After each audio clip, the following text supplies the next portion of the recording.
Hope y'all are having a great day, morning, night, evening, afternoon, whatever time you're watching this. But I wanted to take a quick little video and just, talk about the truck and the car for a minute. Whenever I was building this truck, I didn't really know what to expect too much because I've never had a compound setup like this, or a built motor, or a built trans. A whole built setup on a truck like this. But overall, it's been great. I'm pretty happy with the power output so far. It's not the highest, but it's not the lowest either. I think 1100 horse is pretty stout for a single cab, at least in my opinion. And then of course, I got 1000 horsepower ZL1 as well. I added it up the other day just as a rough estimate. I've got at least 40,000 in the motor total in the pickup. I've got well over 65. Count the 5 built transmissions. Pretty much everything on this truck has been gone through except for the paint, the few dents on the body, the frame, and then a few steering components on the front end. But other than that, everything else has been gone through. I've been honestly really enjoying it. And I know I've been posting more on my Snapchat, Instagram, and TikTok than I have YouTube. I know the channel is long overdue for an update on this car. I've really been enjoying this setup. It's got 100% over injectors. It's got 12mm CP3 air dog lift pump on it.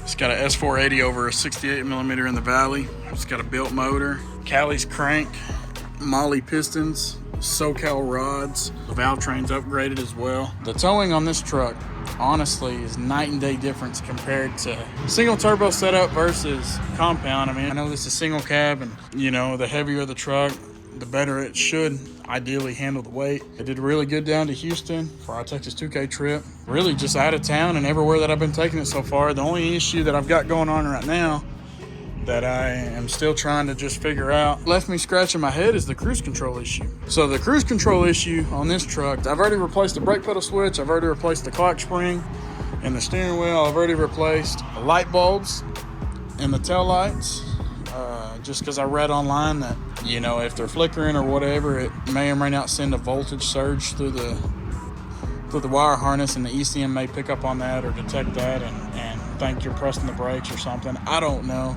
I'm just trying anything and everything at this point.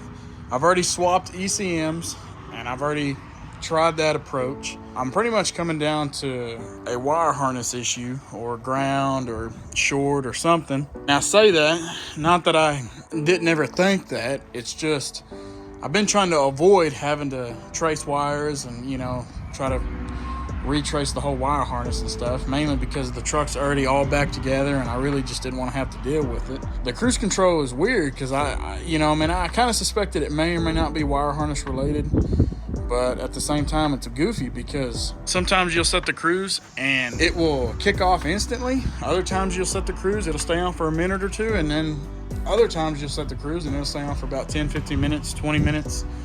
It's not like it's real consistent. It's got a new TCM. The body control module's been reflashed a few times. I know it's good, mainly because it'd be throwing codes if it wasn't, or it'd be acting up, with unlocking, locking, windows, stuff like that, lights. So I know the body control module's good. I don't know. I'm pretty much all the computers have been either reflashed or swapped out. I don't know. That's just kind of where I'm at. I don't know if anybody else has ever dealt with that, which I highly doubt. I'm going to get help through YouTube or not trying to doubt anybody that's watching, but for the few people that are watching, I just don't know if y'all have had experience or had hell with a cruise control like what I'm describing here, because I've tried everything in the book that most people recommend, and I don't know, that's just kind of where I'm at on it, honestly.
Well, ain't the cleanest, but it'll do for now. So before anybody comments, oh, you need to clean it. Well, it's been pouring rain lately.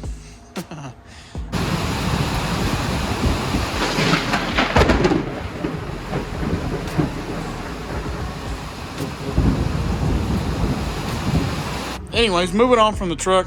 I know y'all, to the people that cared, now you got an update on it. And the people that didn't care, well, and if you only care about this, then I guess either you skipped ahead or you just quit watching or one of the two. I don't know. But here's the update on the car. The car's been great lately. Really just testing the car longevity-wise, or at least reliability-wise, I guess is what I'm trying to get at. The car's been great. It's been really good, honestly. This Magnuson setup has been on here for almost 3 years now. I have been really happy with it. The only thing that happened recently, and of course, if you know your coolant lines and how they're supposed to look, you know that that's not the T-fitting that's supposed to be on there. But I was filming a quick little video for TikTok and Instagram, just kind of enjoying it.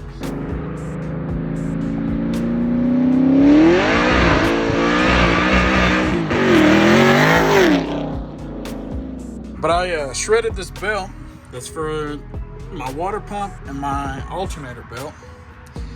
And anyways, when it started coming apart at about 7,200 RPM, it slung up a piece of the belt and it nicked into the corner of the factory T-fitting that goes there.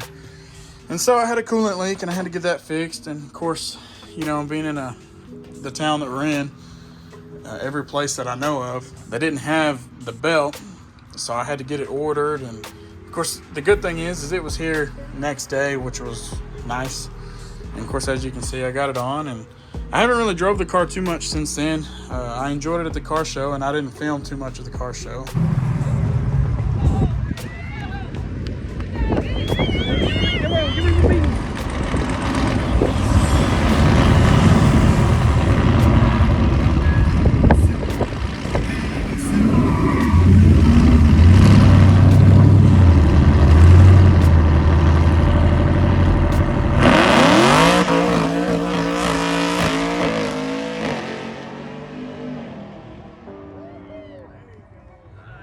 Overall, the car and the truck are doing great and still running strong, doing good.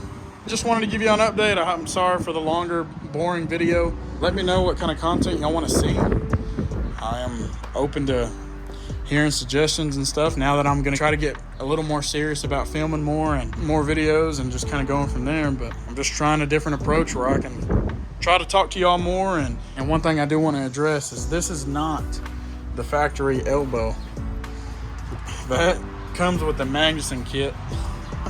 I know everybody always asks, they're like, oh, you running the factory elbow, how'd you get it to fit the throttle body? And I just laugh. I'm like, well, it's not a factory elbow, but whatever. So, but anyways, y'all like, subscribe, y'all stay blessed. Catch y'all next time.